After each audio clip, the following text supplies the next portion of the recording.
wherever you're sitting.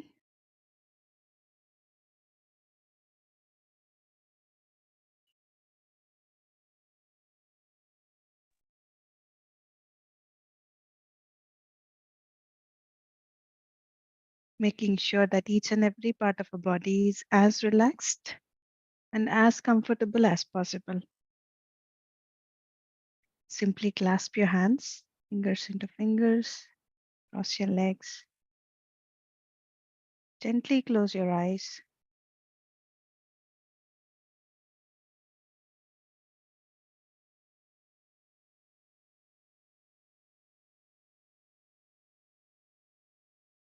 Just become aware of your breath,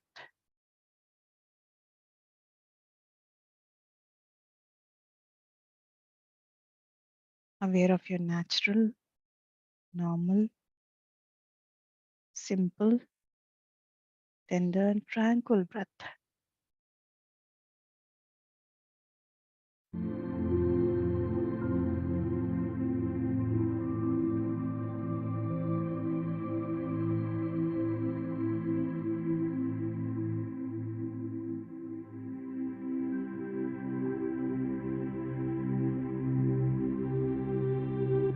In deep silence,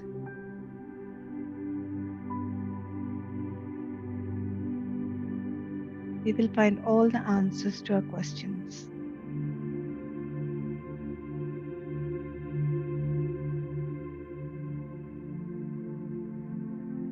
The deep silence can be attained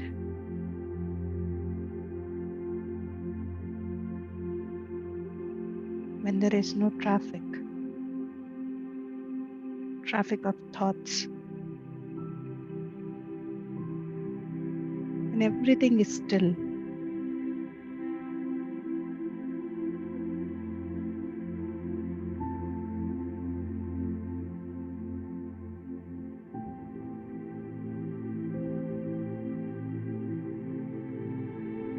We will get to experience our own inner beauty.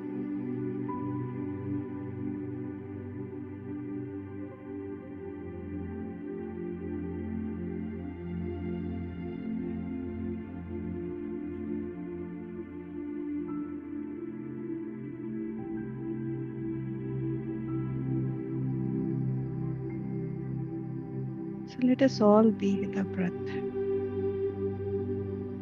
Witness our breath.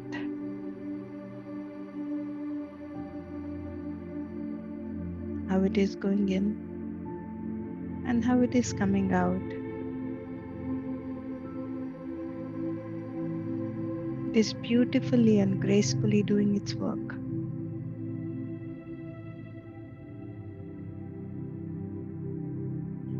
All we have to do is just become a witness to that breath. Become a watcher.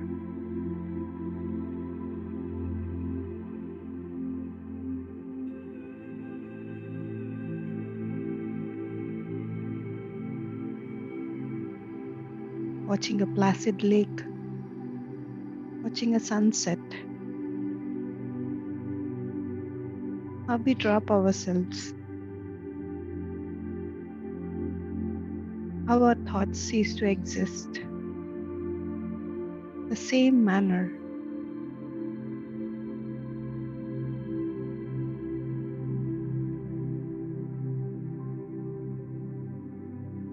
we witness our breath.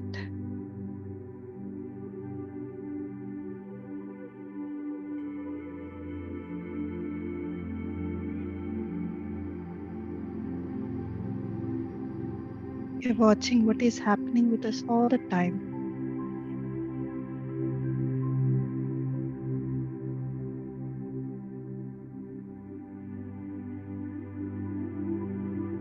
We breathing is a miracle. Every millisecond is a miracle.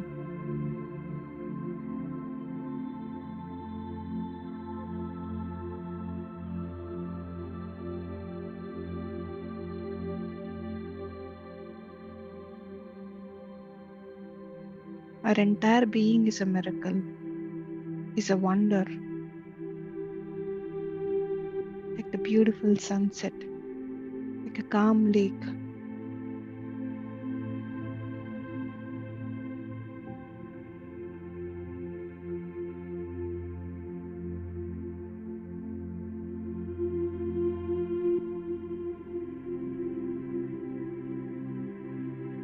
So let us look into our own inner beauty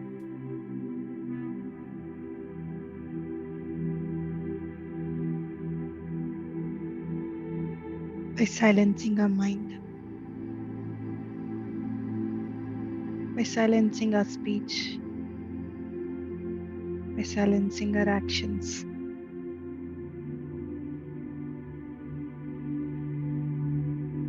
Just the breath.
Last 2 minutes, Masters.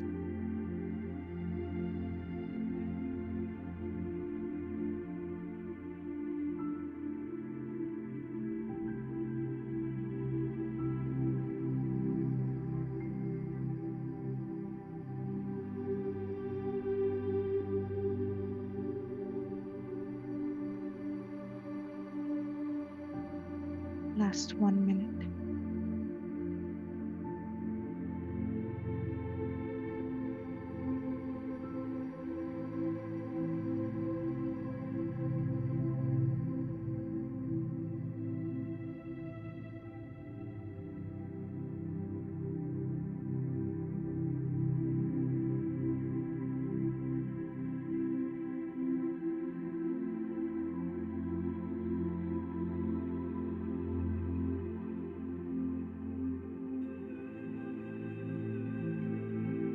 Last 30 seconds.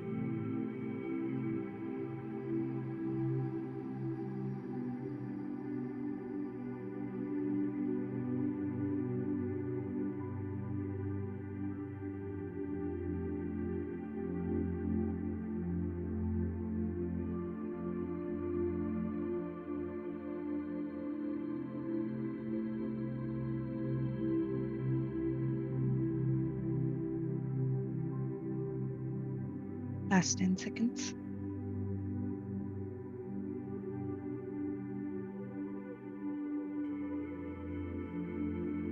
Slowly place your both hands over your eyes for a few seconds.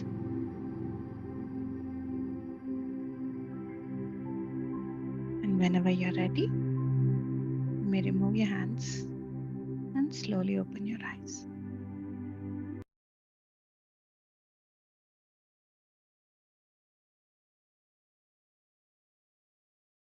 So, welcome back, friends. This was a very short meditation. Hope you all have enjoyed the journey.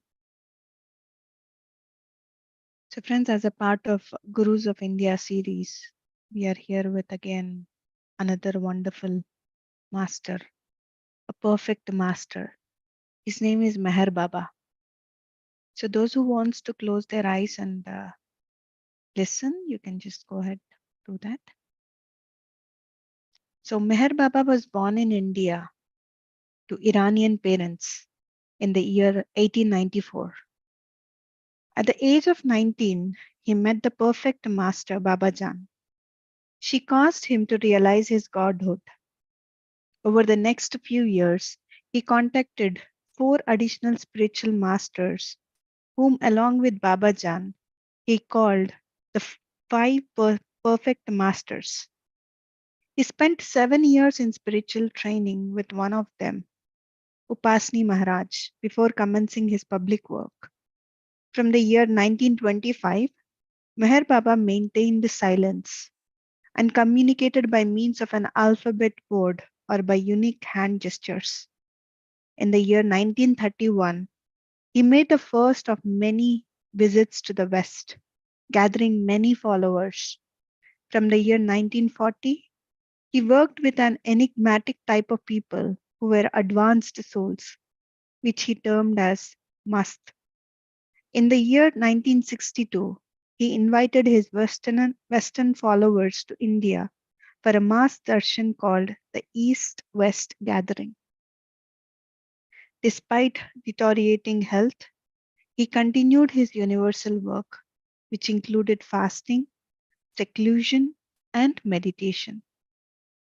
So now more into knowing about his life, friends.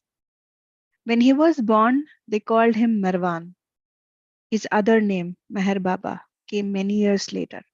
His parents were Zoroastrians. He was born on 25th February 1894. There were no miracles, no signs that heralded Merwan's nativity. Although before his birth, his mother Shireen had an unusual dream.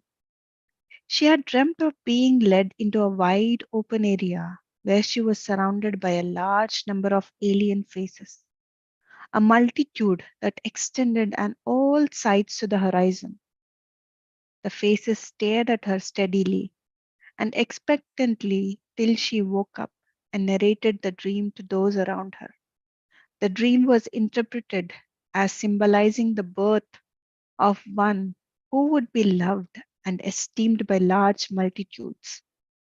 Mervan spent his childhood at 816 Butler Mohalla, Pune, and had a very happy childhood. At the age of 5, he was admitted to the Dastur Girls' School and he later studied for another 5 years at Camp Government English School. He matriculated in the year 1911 from the St. Vincent's High School. He was 17 then. He had a deep interest in literature, especially poetry. He liked Shakespeare, Shelley, and Wordsworth, and was particularly attracted to the poetry of Shams al-Din, known as Hafiz. He wrote too, mainly poems in Gujarati, Urdu, Hindustani, and Persian, which were published in Sanj Vartaman, one of the popular Gujarati papers of Bombay. He wrote under the pen name of Homa. He sang monajats, Persian songs, and verses from the Avesta in a soft, mellifluous voice. It was a morning in May. The year was 1913. Mervan had been going to college for 2 years. Then he saw an old woman sitting under a neem tree. She beckoned to him. He stopped and got off his bicycle. When he went near her, she embraced him. It was like being drawn to her as steel to a magnet. The old woman then said she was 122 years old and was none other than Hazrat Babajan, a perfect master. Mervan called on her every night, and after several months, one night in January 1914, she kissed him on the forehead between the eyebrows. The kiss was the key. In a flash, he found the infinite bliss of self realization. He says, at the time Babajan gave me the nirvikalp experience of my own reality, the illusory physical, subtle, and mental bodies, mind, worlds, and one and all created these things ceased to exist for me, even as illusion. Then I began to see that only I and nothing else existed. This was the first unique experience of his life. During the first 3 days, Marwan was unconscious of everybody and everything. Although his body functioned normally, he lay in bed with vacant eyes, and this worried Shireen, his mother. She was afraid her son was going mad, and in panic, she rushed to Babajan. Babajan told her that Marwan was not mad, but that he was intended to shake the world into wakefulness. 9 months after my self realization, I began to be somewhat conscious of my surroundings. Life returned to my vacant eyes. Although I would not sleep, I began to eat small quantities of food. Once I left Pune by train for Raichur, but after traveling for only 34 miles, I felt the urge to leave the train at Kedgaon. There, for the first time, I came in physical contact with Narayan Maharaj. Similarly, from time to time, I was also drawn to see masjids like Banai Mian Baba at Aurangabad and Tipu Baba at Bombay. Once I traveled as far north as Nagpur and saw Tajuddin Baba, another of the five perfect masters. December, the year of 1915, Merwan was impelled to call on Sai Baba at Shirdi. He was coming in a procession. Merwan made his way through the large crowds and prostrated himself before him on the road. When he rose, Sai Baba looked at him and exclaimed, Parvardigar, God Almighty Sustainer. I felt drawn to walk to the nearby temple of Kandoba, in which Upasani Maharaj was staying in seclusion. When I came near enough to him, Maharaj greeted me, so to speak, with a stone he threw at me with great force. It struck me on my forehead exactly where Babajan had kissed me, hitting with such force that it drew blood. The mark of that injury is still on my forehead. But that blow from Maharaj was a stroke of dhyan, which means divine knowledge. In the year 1916, Mervan took up a managerial assignment with a theatrical company on his mother's insistence to take up a job, but the company closed shutters 2 months later, and Mervan took over charge of his father's tea shop.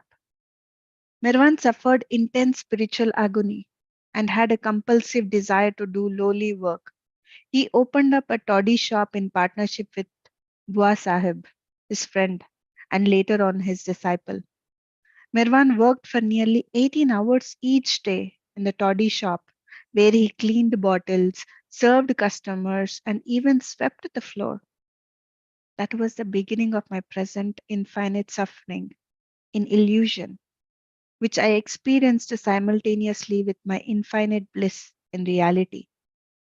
But it took me 7 years of acute struggle under Maharaj's active guidance to return completely to and become established in normal human consciousness of the illusion of duality, while yet experiencing continuously my superconsciousness. Mervan spent 6 months with Maharaj at Sakori from July to December 1921. During those 6 months, Maharaj and I used to sit near each other in a hut behind closed doors almost every night. On one such occasion, Maharaj folded his hands and said to me, Mervan, you are the avatar, and I salute you. On another occasion, Maharaj told his disciples, I have given my authority to Mervanji. He is the holder of my key. And later, this boy will move the world. Humanity at large will be benefited at his hands.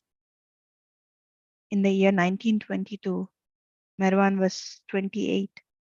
For about 4 months from January to May, he stayed in a jhopti, thatched hut near Pune. Around him, there were now a group of men who formed the nucleus of the Mandali. They were his friends. They were also his disciples. Among them, one Sayyid Sahib started addressing Marwan as Meher Baba. Baba was an address of love and of respect. The name would stay on all his life and become for the world's millions the most adorable four-letter four-letter word. Till the end of year, Baba moved about with his mandali throughout India. He even visited Iran. During the course of this year, he ate very regularly. For months, he took very little food and drink, and at times subsisted on just few sips of tea, milk, or soup. In January 1925, he finally decided to settle down in the village, Arangaon, permanently, about 5 miles from Ahmednagar. The village became his home, his seat. Gradually, people started calling the place Mehrabad. The name came to stay. In the course of the year, Mehrabad, which was a small village, became a small town. Now it had a school, a hospital, and dispensary, and an ashram for lepers and the destitute. The school was named after Hazrat Babajan. It provided free board, clothing, and tuition to its inmates. Baba would look after the boys himself. From only 22 boys, the school grew to 150 boys and girls. Baba was a compassionate father. Men are born to be free. They have no untouchability. Baba worked for the untouchables and the depressed classes. He loved them dearly, washed their feet, embraced them, and gave them gifts. To them and to all who came, Baba was the savior. On July 8, 1925, Baba called a meeting of his disciples. For about an hour, he explained what the duties of each would be. The time of his silence was approaching. He would not speak. He said, because his spiritual task would be heavy. The time was close for the dropping of Babajan's body. And also, there were the turmoils, the wars, and disasters which were coming to the world and to India in particular. He asked them not to lose heart. This period of crisis would end, and there would follow a period of peace and tranquility. On the night of July 9, 1925, before retiring at night at about 8:30 p.m., Baba talked and gave instructions to his mandali. At about 8:30 p.m., he uttered the prophetic words, I am now going. From tomorrow, I will not speak for 1.5 years. Baba's silence had begun, but not isolation. His routine would go on. At that time, I communicated by writing on a slate and also for more than a year, wrote for a number of hours daily on a work which remains unseen and unpublished to this day. He had not spoken for 1.5 years. On January 1st, 1927, he stopped writing as well and started using an alphabet board to convey what he had to say. On the first day of May the same year, Baba opened the Meher Ashram on the outskirts of Arangaon. This was a school for boys to provide secular and spiritual education. This school was later shifted to Mehrabad. Those who had come to live with Baba had changed totally, as if their lives had metamorphosis. They had strange experiences, both internal and external. In September of 1929, Baba paid a second visit to Iran. He visited several places, and in Yazd, where he stayed for 4 days, the entire town flocked to him. He met people individually and in groups. Iran was passing through a transitional phase in history. Those who had come to meet Baba thought his visit was a good omen. Maybe this would bring the country's redemption. The year 1930 was spent by Baba mainly in touring large areas of India. He would travel by every conceivable mode, irrespective of discomfort. On September 4th, 1931, Baba sailed for England with three of his disciples. He had made a prophecy 9 years earlier that he and Mahatma Gandhi would meet on the boat on his first trip to the West. Now, when Baba's party boarded the SS Rajputana, the secretary relayed the message that the Mahatma would like to meet Baba. A meeting was arranged in Baba's cabin where they talked about spiritual matters.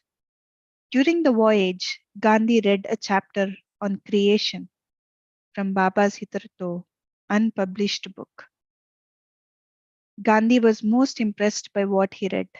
They met several times on the boat, as well as in England and Bombay. Baba went to the West for the first time in the year 1931. There, he laid the foundation for the new phase of his work when he gathered around him an intimate group of Western disciples. While in London, a woman asked Baba how she could develop the realization of the divine within her soul. Then, for that, he answers, true spirituality can be attained not by the intellect. True spirituality can be attained not by the intellect, but by heart and feeling, by inner experience.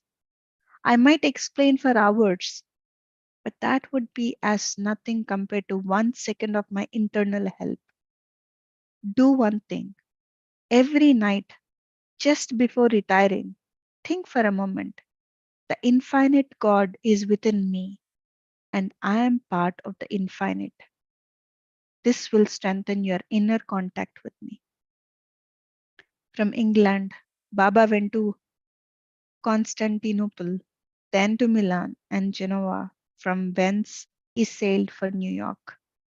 His US stay was for 1 month, 3 weeks in Harmon, New York, and 1 week in New York City. He returned to India in early 1932, but soon thereafter, on March 24th of the same year, he left India for his second world tour. He again visited England, where he gave his message to the West. I have not come to establish any cult, society, or organization, no, not to establish a new religion. The religion I shall give teaches the knowledge of one behind the many. This book, which I shall make people read, is the book of the heart, which holds the key to the mystery of life. As for ritual, I shall teach humanity to discriminate, express, and live rather than observe it. I shall bring about a blending of the head and the heart. Societies and organizations have never succeeded in bringing truth nearer. Realization of truth is solely the concern of the individual. Baba continued his journey to Paris and further to Lugano, arriving in New York amidst a blare of publicity. America has tremendous energy, but most of this energy is misdirected. I intend to divert it into spiritual and creative channels. My work will arouse great enthusiasm and a certain amount of opposition. This is inevitable, but spiritual work is strengthened by opposition, and so it will be with mine. From America, Baba sailed for China and made a second visit to Europe, a trip to Egypt, and returned to Bombay. An important feature of this trip was a visit to Assisi, where Baba stayed in a special cave connected with St. Francis.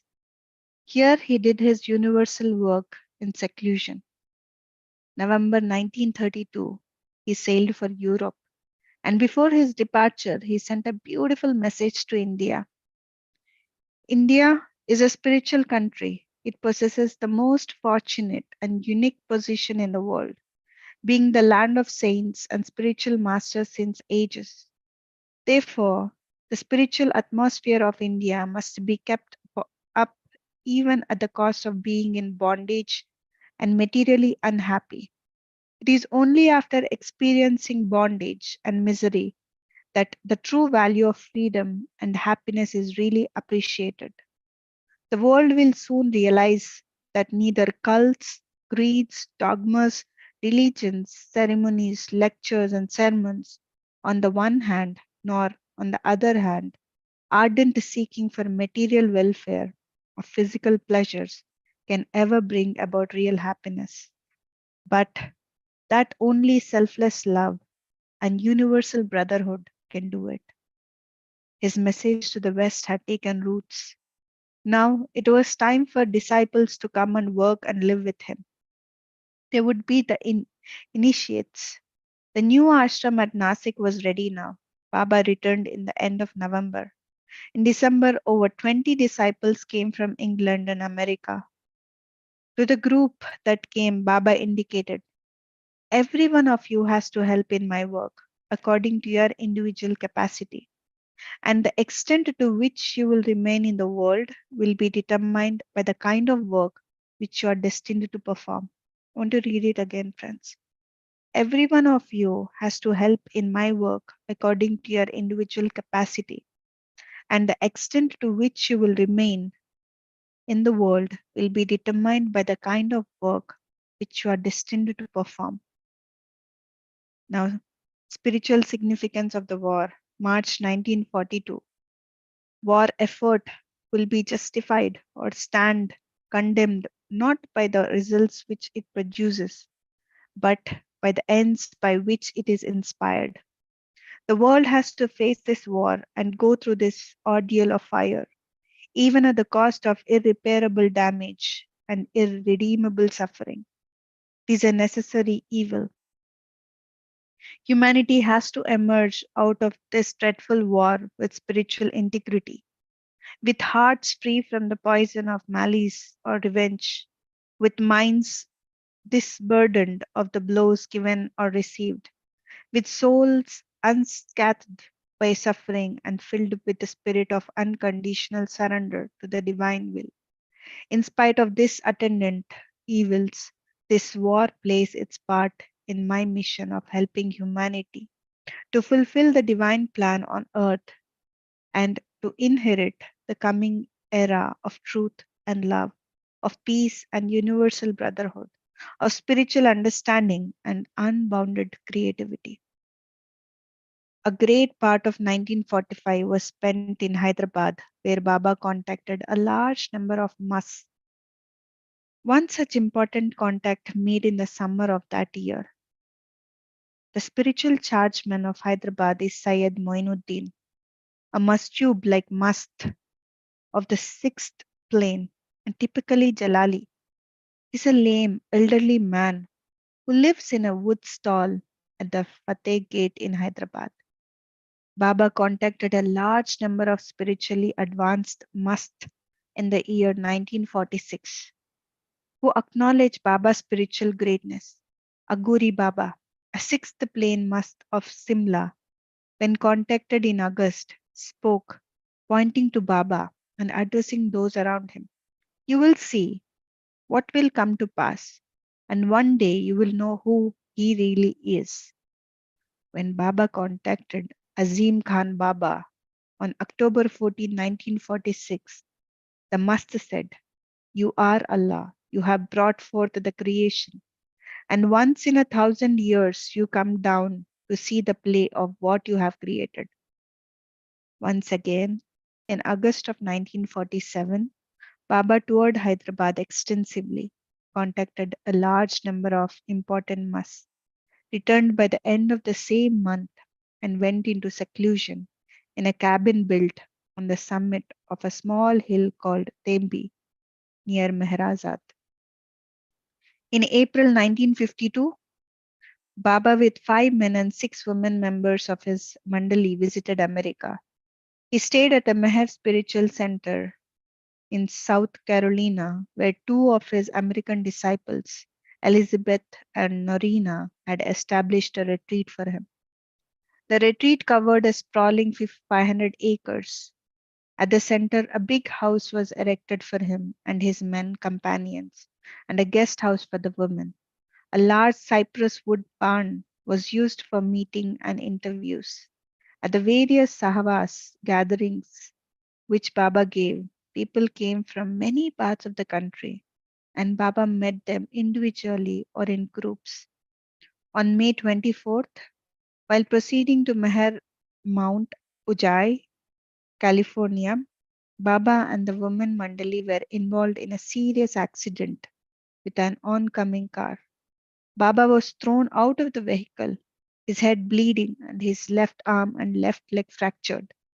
Baba was the only one to have lost blood. He had previously prophesied that he would shed blood on American soil. The personal disaster, for some years foretold by me, has at last happened while crossing the American continent, causing me, through facial injuries and a broken leg and arm, much mental and physical suffering. It was necessary that it should happen in America. God willed it so.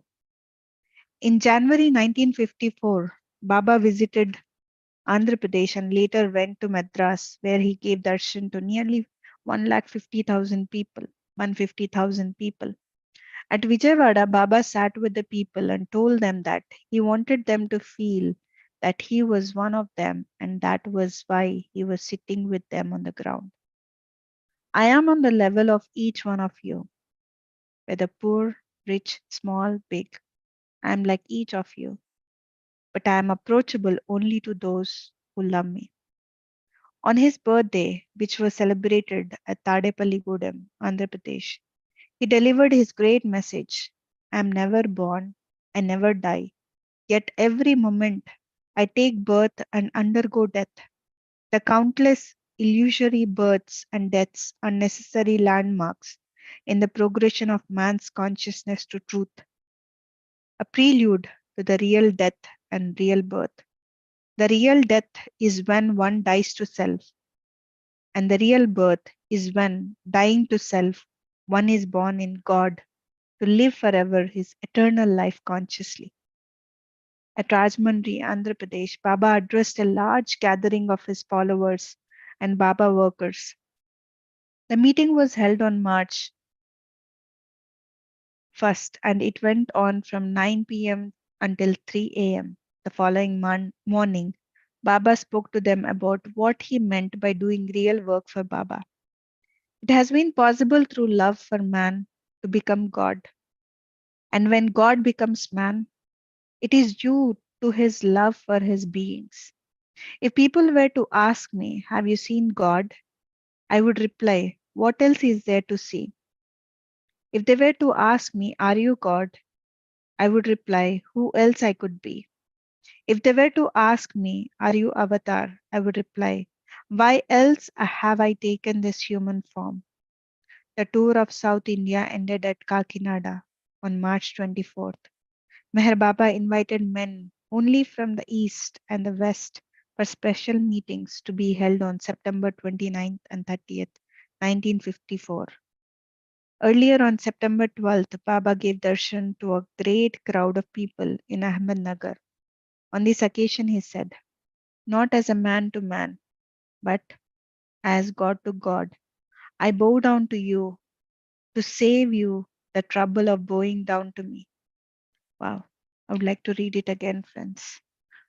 Not as a man to man, but as God to God, I bow down to you to save you the trouble of bowing down to me, and prostrated himself before the people. Baba sat with the crowd and told them, to make you share all my feelings of being with you and one of you, I sit down beside you. This darshan was by far the most touching event as men, women, and children filed past Baba in obeisance while he gave each of them a sweet delicacy. The crowd ranged from beggars in tattered clothes to well dressed men and women. By the time it was over, nearly 100,000 people had darshan. Meanwhile, from October 7th, 1954, Baba had given up the use of the alphabet board.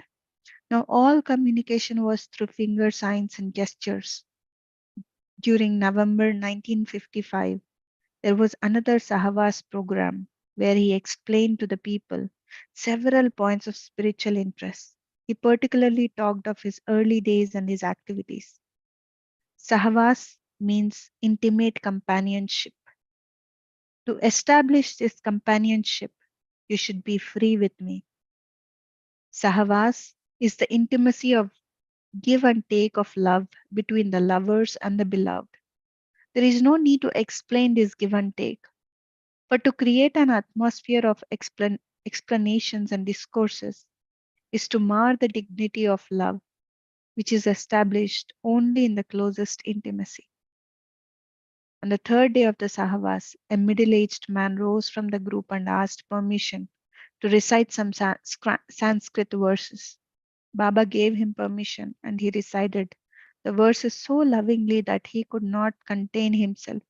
He cried out, Avatar Maher Baba Ji ki Jai, broke into tears and asked forgiveness for his sins. Baba called the man to him, embraced him warmly, stroked his back, patted his cheeks, and held him to his breast. Don't be afraid, he said. Among the remarks that Baba made later was, after I drop this body, thousands upon thousands of people will come. So age after age, the same thing is repeated. No sooner do I drop the body than people come to the tomb. When I go to give darshan, thousands of people flock around me. What is the use? If I am great, greatness does not consist in collecting crowds around me. What I want is a little love from you. In July and August of 1956, Baba toured the West, meeting with his lovers in Europe, the United States and Australia. During this time, he held 6 days of Sahavas for about 100 devotees at Meher Spiritual Center.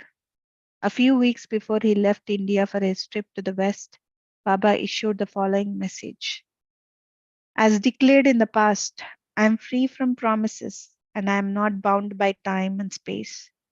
Though all happenings are in the realm of illusion, a great so called tragedy is facing me and my lovers.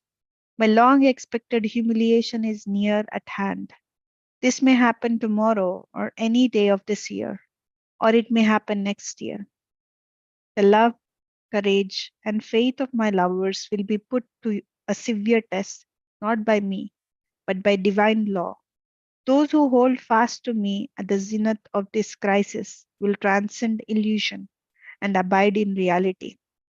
I want all my lovers to know that the contents of this circular, however despairing, should not affect their enthusiasm and the efforts of their preparations for my coming, because my humiliation and tragedy, though necessary, are but passing phases which are bound to have a glorious end as, as is desired, like Jesus, like Buddha, like Muhammad. When the avatar comes to earth to live among men, he too must suffer, he too must bleed. On December 2nd, 1956, Baba had gone to Pune for a day. At around 4:45 p.m. of the same day, while returning to Satara, Baba and his party were involved in a severe accident which occurred about 12 miles outside Satara. Baba and his men were badly injured. Someone had asked Baba why, if he was the avatar, why he, the victim of so severe an accident, and why he could not avert it. Baba replied, what the divine will has decreed must and will happen.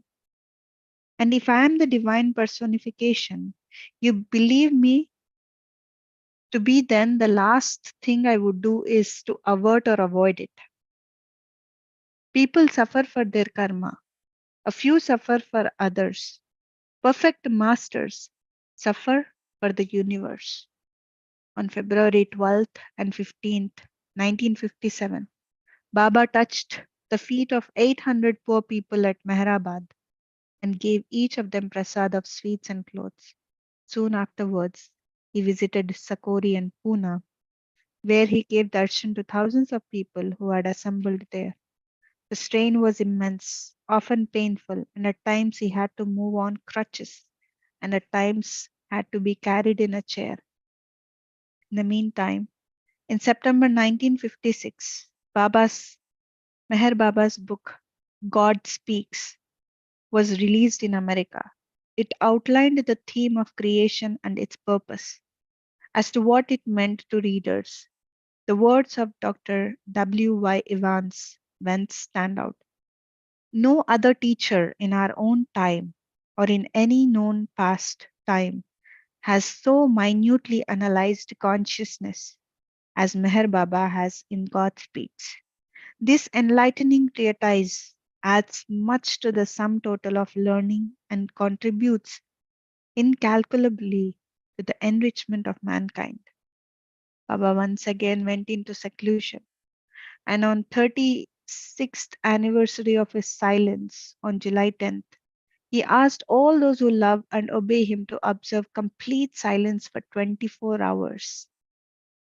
When the news came of the assassination of US President John F. Kennedy, Baba said of him, he was a great man, good and sincere. Dying as he did has not only made him immortal in mankind's memory and history, but it has given him a great push forward spiritually. However, although he was assassinated because it was ordained to be, it is not a good thing and it portends more suffering ahead for the world. In a message on his birthday, Baba said, the aim of life is to love God, and the goal of life is to become one with God. The aim of life is to love God, and the goal of life is to become one with God. The surest and quickest way to achieve this goal is to hold on to His Daman by loving him more and more. I have suffered much and will have to suffer much more till I break my silence. May 21, 1968, the end of Baba's seclusion and the beginning of a period referred to as exclusion. Next would come the period of inclusion, the time that would include all to his darshan. On the evening of July 30th, 1968, declared, Baba declared, my work is done. It is completed 100% to my satisfaction. The result of this work will also be 100% and will manifest from the end of September. God always existed. God will always exist. He is never changing, ever the same. And illusion is his eternal game, everlasting, never ending, never changing, ever the same. And his oneness in its fullness plays in manyness his game. Baba later remarked, I have been saying the time is near, it is fast approaching, it is close at hand. Today I say the time has come. Remember this. In mid January 1969, another circular was issued, part of which read, with the present condition of health, how beloved Baba will give darshan to thousands who will come, yet remains to be determined. But it will be. He will give his darshan. This darshan, Baba says, will be the last given in silence, the last before he speaks his world renewing word of words.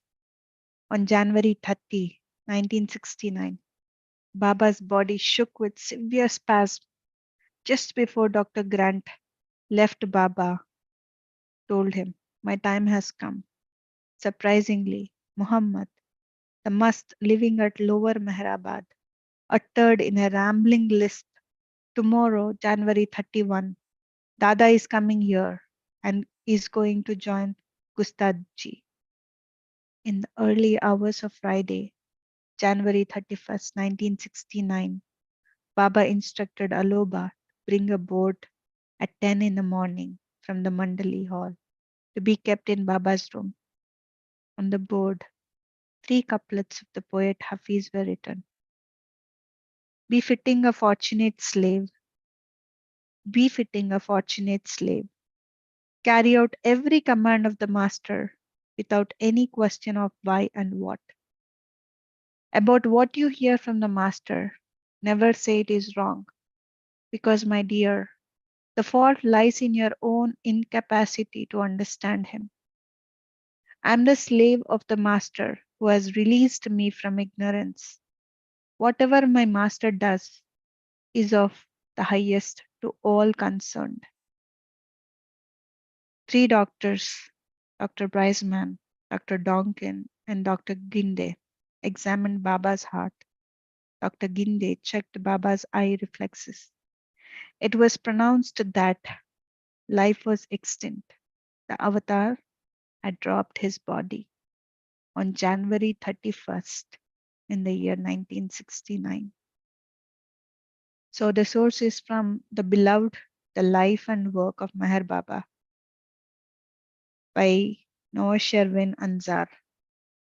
So it's a very long story. However, it's really worth one to listen to these masters of what all work they have done, and very inspiring. So this Baba had been in silence for about 44 years without any words. He didn't utter any word. Isn't that amazing, friends? For us, it is to be, if one asked to be silent for a few hours, we can't be in silence. We want to engage ourselves in some talks or using mobiles or in some kind of a conversations. But this master had been in utter silence for about 44 years, because when we are doing higher work, it's very important to to keep that energies. And his way of keeping that energies was in silence. In silence, He gave the strength to everybody. His silence was the message to everybody. So, in deep silence, he says that in deep silence we find God. The God is just within us. The God is not somewhere outside. He's within us. One has to realize it, not to doubt, just seeing the truth with a plain heart. So thank you so much for being here, friends. And there is anything that you want to share or add, you can just go ahead and unmute yourself, please.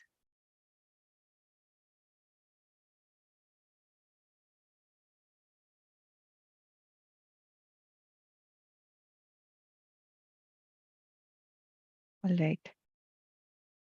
Anyone?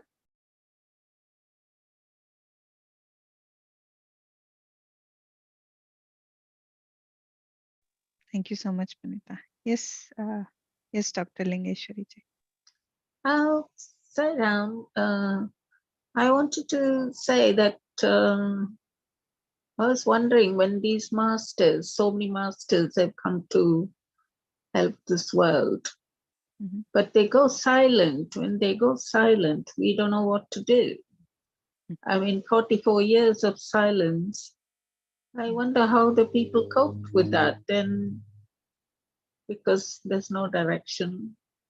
What are we to understand about silence? You know, these masters keeping silent. So, yes, one second. Okay. So, yes, Lingeshwari ji, yeah. Their life itself is a direction for us. It's all these years being with the people and guiding them is a direction for everybody. For example, today we have not met this master, but reading about him and listening to his experiences will give us a direction. So, for example, in our life, when Patriji passed over to the other worlds, so there were so many people, they feel, oh, so much that we miss. But Patriji had shown us the direction very clearly. So just follow that direction. You just don't have to deviate. So their life is itself a direction for us. This in these simple words, we could able to, if we get to implement all these things, then that's it. A guru is a person who shows the direction. Like in Sanskrit, it says that guru is the one who shows the guri. Guri means direction. So once we know the direction, we just have to go in that direction. We have to drop the guru. We should never get attached to that person himself, but we should get attached to his teachings and his way of leading his life and his message. So then there is no more pain or no more suffering. We are just focused. Yeah. Sairam, thank you. Thank you so much. Yes, Kinariji. Thinking in the same line, but I was thinking in different way that what I was feeling that many of our saints and sages and the gurus in India, they have emphasized on silence. So I was just wondering that there must be something really, really very important of silence in our life. So I think we should at least actually, if we can, at least we should start just observing from 1 hour silence or half an hour day silence and 1 day silence, and we have to increase. And what I believe that means what they had to say, they already told us, means before they went into silence. Means apart from Raman Maharshi, now Meher Baba, and there is another saint in Gujarat called Shri Mota. He actually built Shanti Bhavan, where even today people, they go there for 10 days and then they just, do silent retreat for 10 days. They would be just, shut in one room, and then they would be provided with the food, and they have to live there for 10 days without just, no reading, no nothing. And the same thing, like it happens in whenever you go for vipassana meditation, there also they just, you observe 10 days or whatever time you just do retreat. So 1 month or 10 days or 3 days, you have to be in silence, no reading, no mobile, no chanting, no nothing, no talking, nothing. Just, completely silence and just do meditation. That's it. So now I understand that there is importance of silence in our life. Yes. So that is what I just wanted to say. Yes. Thank you Thank so you. much, Kinneri. Yeah. Yeah, that's true. And we have also heard many a times from Patrici that weekly once we have to practice Mauna. Mauna is very important. The silence of words is very important. And one day of fasting is very important. Stilling the activity of your body. I mean, like whatever. Don't eat anything. So these kind of things are very important to progress in spirituality, because the less we eat, or the day when we don't eat, we have lots of energy, and the day when we don't speak, there is lot of energy that we save. I mean, like in silence. That's why when we are doing meditation, I said in silence we find lots of answers, because there is no talking. It's just in that silence you will experience bliss. So in my case, when I paint, I'm in the deep silence, and I really experience a lot of things internally. I mean, it's really wonderful to be in silence. So yeah, silence and fasting are very important for everyone. Yeah, one should practice this. So yeah, thank you so much, Kinnariji, for sharing. So we don't have to go to that extreme level of silencing for 44 years like Master Meher Baba. He has a different mission, whereas we can at least practice silence once in a week, or once in 2 weeks, or once in a month. So yeah, thank you. Yes, Thank you. Vanaji. Thank you, Madhuji. Thank you. Beautiful article on Mahar Baba. I learned this is the first time I'm listening to him.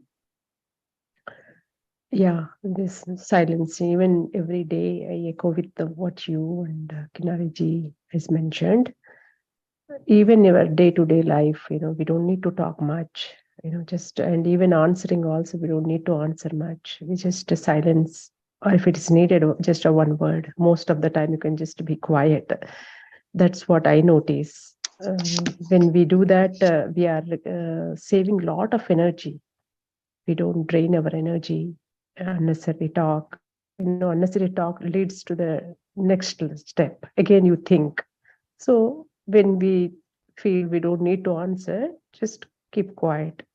That will end the conversation. And so many people ask us questions that doesn't need to have an answer actually, right? So it's just my personal experience.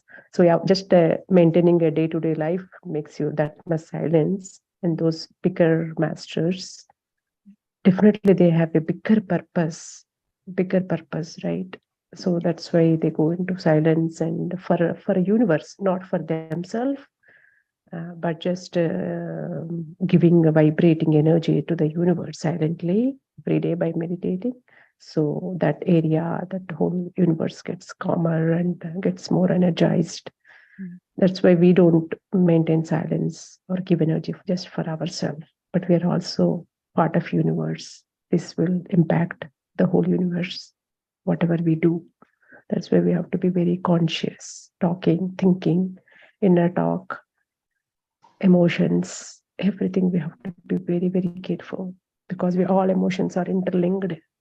That's why in a group meditation also somebody is thinking negatively. A master, third eye master can sense that, and he can, you tell, guide us. Please don't think that. Just let it go. Something like that. Yeah.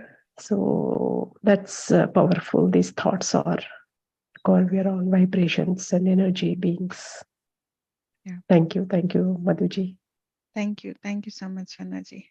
Yeah, that's why we meditate a lot. When we meditate a lot, we get the clarity because we are stilling and silencing the mind, and in silence we attain strength, a lot of strength, that our words, after we break that silence, that word have that power. So yeah, so thank you so much. Thank you. Thank you so much. Anybody else, friends? Nutlaji, I see that you have unmuted yourself earlier. Want to share something, Nutlaji? Yeah, Madhu. So I do believe now, after meditating for so many years, that silence is full of answers, as you mentioned, answers for us, because the world is, in terminology, it's noise. Getting information, so much information, to absorb all the information and have the direction and the answers for ourselves, we have to go into deep silence. But as you said, some masters have chosen that life for a different mission. But I can tell you from my life, for a long time, even before meditation, without knowing, I used to have one day off when I was working. So it's either Saturday or Sunday. That day, I chose not to answer the phone. And those days, we didn't have smartphones. We had answering machines. This was only like 15, 20 years ago. And I just chose not to do that because I needed that day. The other thing you mentioned is strength. We need our own. For me, silence gives me strength to face my next week. So I used to not, participate in conversation or phones, or just maintain the day by myself. I know it's hard when you have family, but you can still do that for an hour here, an hour there, or, things like that people have told me that they manage. And the other thing is, a lot of times they're decisions, and they're hard decisions. Like, I have to make a decision shortly. I decided to give myself a week before I make the decision. Being in silence, sleeping on it, thinking, meditating, all this help us create our own direction, our own answers. We can certainly ask opinions of others, but the true answer has to come from within us. And that can only happen in silence. And, when we drown out the noise. Anyway, that's how. And, I was doing it without even knowing that people in the world were doing this, these great masters. But it is great source of strength. It is a great source of clarity. It's a great source of direction. And it is a wonderful resource to give us the answers we need in difficulties that nobody else can give but our own soul. So that's what I have wanted to say. Thank you, Madhu. Wonderful. Thank you so much, Milaji. Thank you for sharing this. It's really wonderful. Wonderful. So, yes, masters. So let us all practice silence whenever it is possible. It's very, very important. As I told, in silence we get a lot of strength. Then we have a a great way of using the words as well, because our words will carry that power, because the silence will help the the talk later will be so powerful and so effective. So yes, so till we see again in the morning, have a great great day, friends. And from tomorrow morning, we will be starting the untold story of Sita reading, because it's a strong calling from very long time that we have to reread that book again. So instead of me reading it alone, I want to read it for everyone. So if anybody is interested and inclined, it's the same Zoom link. You can join in, and unfortunately, there won't be any YouTube streaming. It will be only on Zoom. So you can log into the same Zoom ID, and it will be at 10:30 p.m. Germany time, or 9:30 p.m. Sorry, 10:30 a.m.